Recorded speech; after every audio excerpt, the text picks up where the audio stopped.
The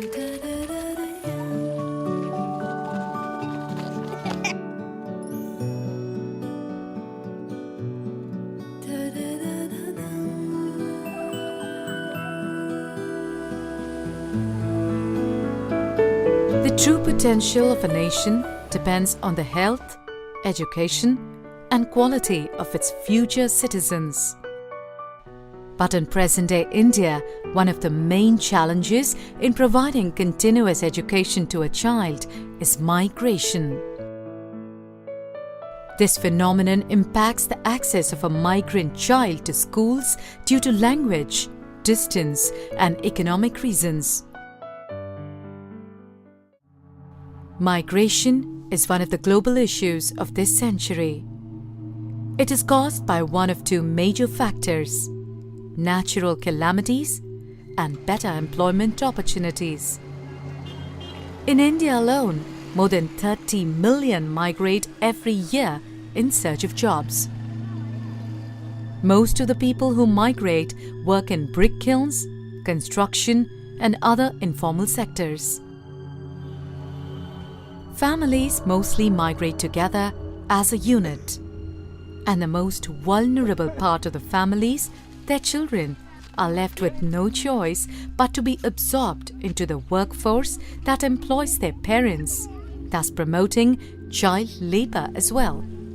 The girl child suffers the most, and these children are denied education and other developmental opportunities. The National Sample Survey shows that AP has the highest incidence of short-term or seasonal migration in South India. Aided Action, in collaboration with Rajiv Vidya Mission of the Government of Andhra Pradesh, Department of Primary Education, conducted a survey from June to November 2010 to map the migrant population of Andhra Pradesh. 779 NGOs participated in this survey that identified 7.6 lakh migrant population, of which 1.2 lakh were children.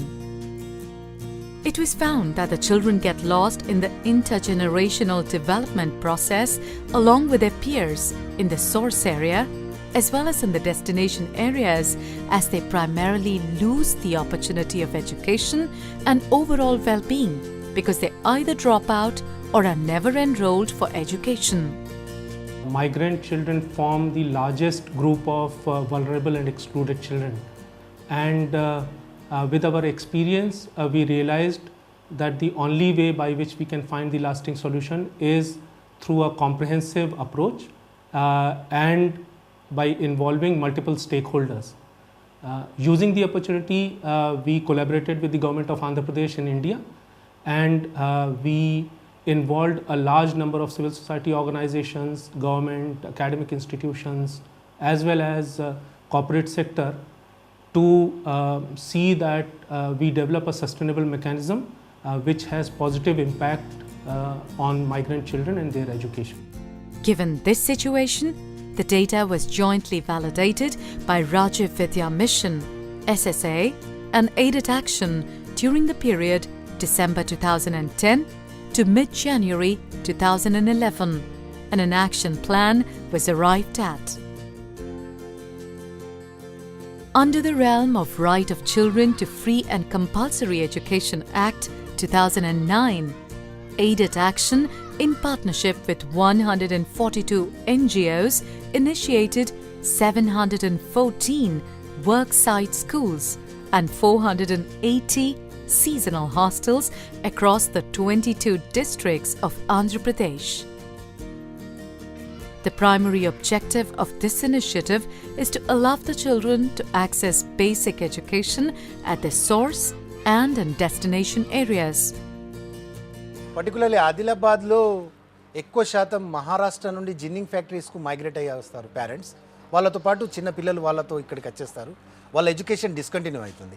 ఈ work site స్కూల్స్లలో వాళ్ళకి education continue చేయడంతో పాటు వాళ్ళ mother టంగ్లో, Marathi పిల్లలకు మరాఠీలో, ఒరియా పిల్లలకు ఒరియాలో.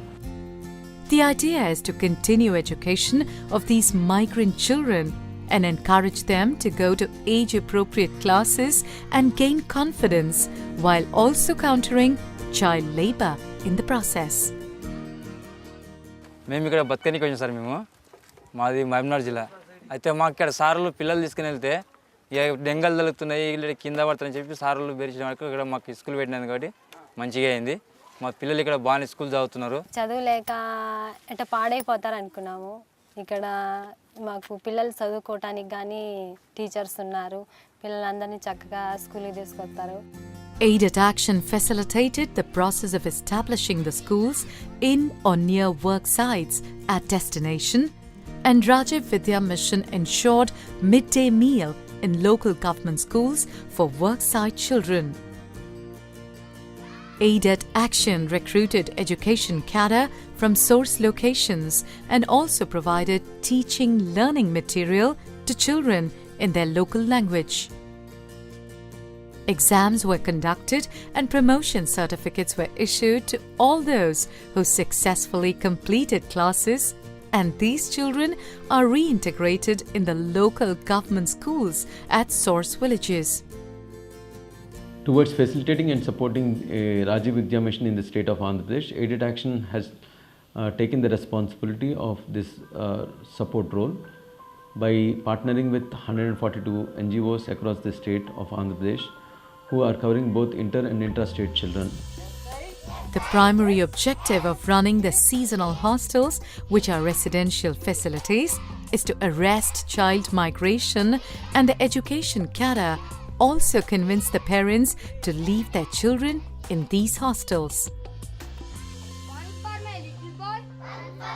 The children are provided breakfast and dinner at the seasonal hostel, and the lunch is provided at the school as part of midday meal.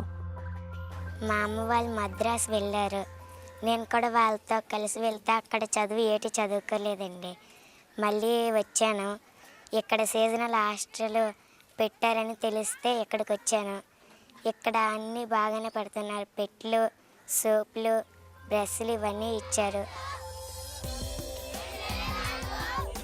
Education cadres are recruited from the local community with a minimum qualification of intermediate or graduation, and their primary responsibility is to support the children in improving their competencies and learning abilities through activity-based learning.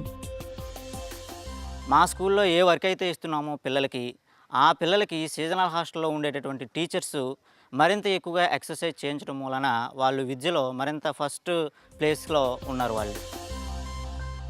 A telephone line is provided at the seasonal hostel so that the families can speak to their children regularly, thus building trust and confidence in the parents as well as the children. Medical facilities are made available to these children regularly and in times of need. The overall program management is the joint responsibility of Rajiv Vidya Mission and Aided Action with state and district project management committees, while being well supported by the interstate coordination committees and local NGOs at the district level. With the advent of Right to Free and Compulsory Education Act for children, and with the mandate that no child should be out of school in the state, it has become very imperative for the state government to see that children under different categories are brought within the ambit of education. The fast-growing program has resulted in capacity building of all stakeholders and has alleviated the conditions of many a promising child.